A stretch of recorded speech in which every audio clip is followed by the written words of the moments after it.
Good afternoon guys and welcome back. So today I'm going to show you how to wrap the line parts on your Jeep or 4x4. Just before we get started, don't forget to hit that subscribe button and that bell notification. We'll be uploading a brand new video every week so you don't want to miss out. So sit back, relax and enjoy today's video. Alright, so today we're going to be wrap the lining this back bar on the Jeep here. Now being the back of the car and being a four-wheel drive, it gets hammered by sand, by rocks, it's got stone chips, it's faded, the paint's cracking. So we're going to be wrap the lining it. So wrap the line is going to give it a harder texture, it's going to be harder wearing, it's not going to chip and fade just like normal paint would.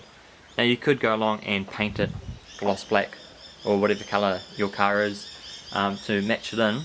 With wrap the liner, it's got a really coarse texture to it, it doesn't chip or fade like normal paint would. So it's really simple to use. So all we're going to do today is scratch up the surface so the paint's actually got something to stick to. Now because it's going to be a coarse surface, you don't have to be as particular of making it completely smooth like you would when preparing something for actual paint.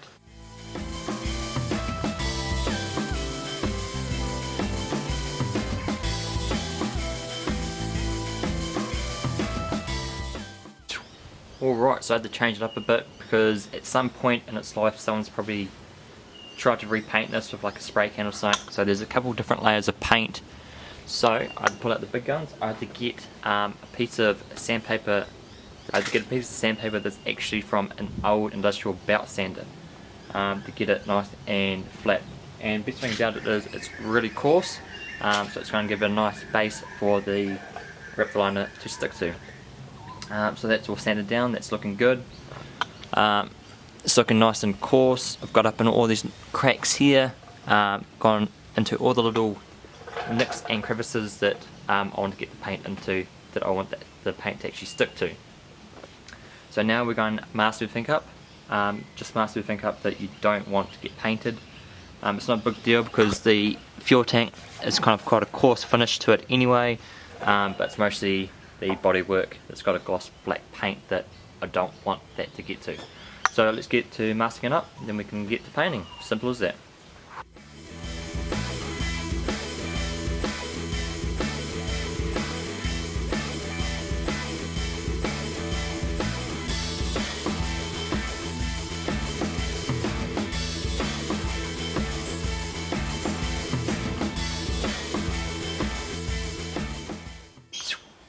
Alright, so it's all masked off now. All I'm using is painter's tape, and what I find best is a phone book. It's got a nice flat edge and it's got hundreds of pages, so we're never going to run out of it. So painter's tape, you can pick it up from a hardware shop, your local auto barn, Pet Boys, whatever it might be. It's just a cheap brand painter's tape, it works. So all I've done was do a layer down the bottom first, then done my paper over the top and stuck it down. And between each one, each paper has got a piece of tape there and there, and just stuck it each spot, and then just put a old raggedy towel over stuff that I don't want to get paint on. I won't be worrying about the fuel tank, it's already got like a coarse finish to it. I will be putting another towel on the ground because as you'll see, the stuff tends to kind of splatter and run a bit. So now it's time to pretty much get painting. So as most aerosol cans, give it a really good shake up until you start seeing dimples on that bottom. So we'll give it a good shake and we'll come back and I will run you through the process of actually spraying the first coat on. Alright, so we've got the can all shaken up, we've got the ground covered in an old sheet.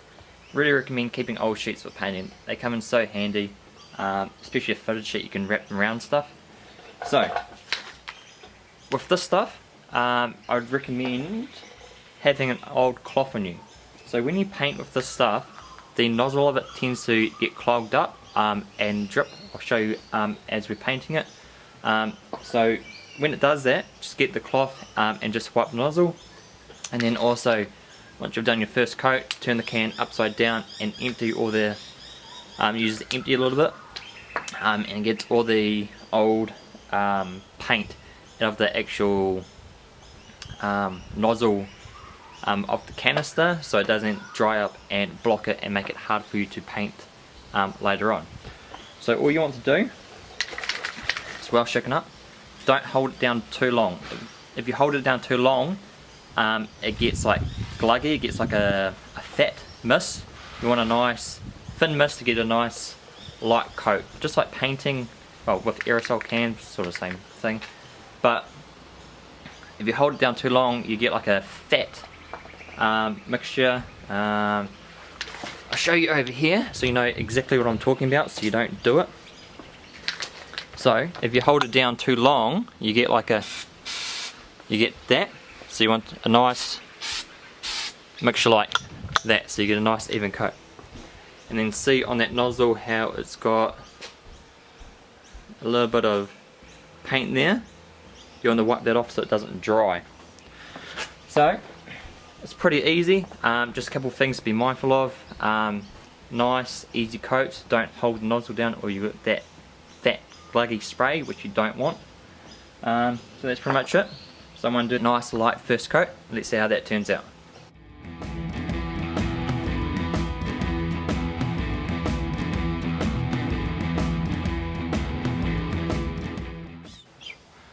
So if you think you've gone a bit too heavy-handed with the paint, and you can see that it's a bit smooth, it's not like that nice textured finish we want, you can just get that cloth you're using to wipe off that nozzle and just go along and just dab it.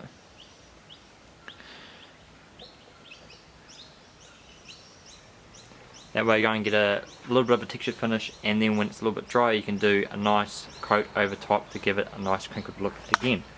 So we're just going to let that dry. That's the second coat I've done. I've also done up in all these edges here, just there where I've actually sprayed on the chassis. I didn't want it on there, so all I've done is wiped it off. It wiped off really easily, and it's black, so it's not going to cause any issues, but it's looking pretty good. I think it looks pretty good. Let me know what you guys reckon. Also let me know if you think we should do an entire car one day. I'm really keen on doing that. So if you guys want to see me do an entire car at some point, comment below, and we'll just let this dry. I need to run off to the vet and get my dog checked over, and go for a walk down to the beach, but we're going to come back after this is dry and do another coat.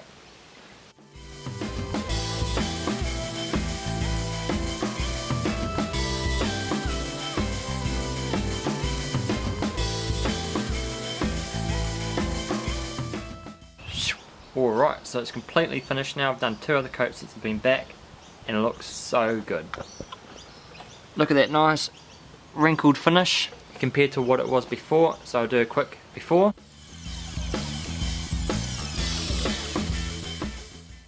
and now after.